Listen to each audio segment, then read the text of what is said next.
The incident I am about to describe occurred in the United States, and a young man called Saul Brown shared his tale I am asking in a unique circumstance. You stick around with me until the video's conclusion and you'll understand why it all began late in 2005, in New York. To work there as a paralegal, Saul went there. He wanted to make some money as a lawyer. Some funds for travel in order to cover his. He would break from his studies to go outside for lunch. Where he could, and silk panoramas with food. Affordable food. He performed this every day. There was consistently a beggar across the street requesting money. Every day, the young man would purchase alms. Saul would leave a few coins with the beggars after the meal because the vendors of the hamburgers and sausage and dough only accepted payment. With the money, he could have purchased something different. Money, but he didn't since he preferred to assist Frank, a destitute person. He greeted Frank as he passed by. "It's good to see you, friend. It seems like you and our beggar have become close." Frank appeared to be experiencing a terrible situation in his life and was not entirely sane. But acted courteously and modestly. Saul went to the store to buy food 2 months later but discovered he had neglected to bring a personal one. Went to the ATM, but was unable to use it to withdraw cash since it was malfunctioning. The salesperson begged him, "Listen, I've seen what you do for the Frank every day. Take this hamburger from me, you deserve at least that." But the customer refused.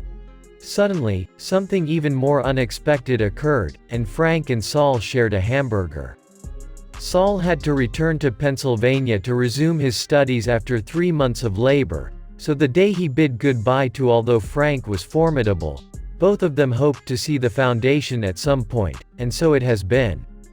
After a 5-year hiatus, Saul returned to New York. He recently became a lawyer and in one day had just started a new job. He made the choice to eat dinner out. The man was using his laptop while seated at a table, working when he abruptly heard a "I am sorry. Do you mind?" someone remarked in a voice from behind him. "Recollect me?" At the voice, Saul turned around and noticed a tall, upscale man wearing a business attire. Up and down he peered at him for a short while before, when he knew who was standing in front of him, he asked gravely. Franco. The man's eyes started to cry. "Yes, you are." To shake his hand and give him a hearty hug, Saul stood up.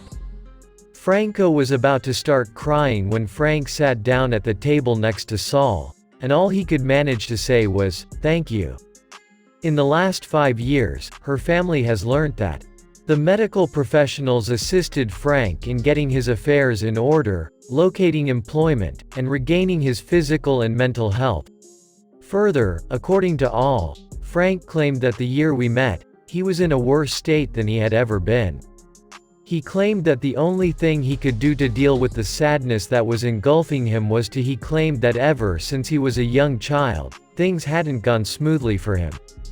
He lost his job, and his parents split up. The attention I gave him was a valuable reminder that there was still good in the world, and the money I was giving him is there at least once a day. He said that if it weren't for it, he wouldn't even be anywhere near the place where he is now. We spoke for more than 30 minutes. His wife left him for someone else, leaving him on the street. He didn't want to live, saying that there was no point. He had to return to his job.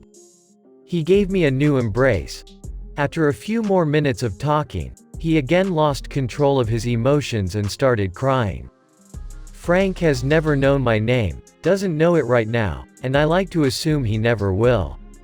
However, he will always remember the day a stranger treated him like a genuine man and concluded his narrative. Without a doubt, this is a lovely tale. Sometimes simply a little motivation restores lost trust and hope for a better future. I sincerely hope you enjoyed it. Bye. Please like and share the video.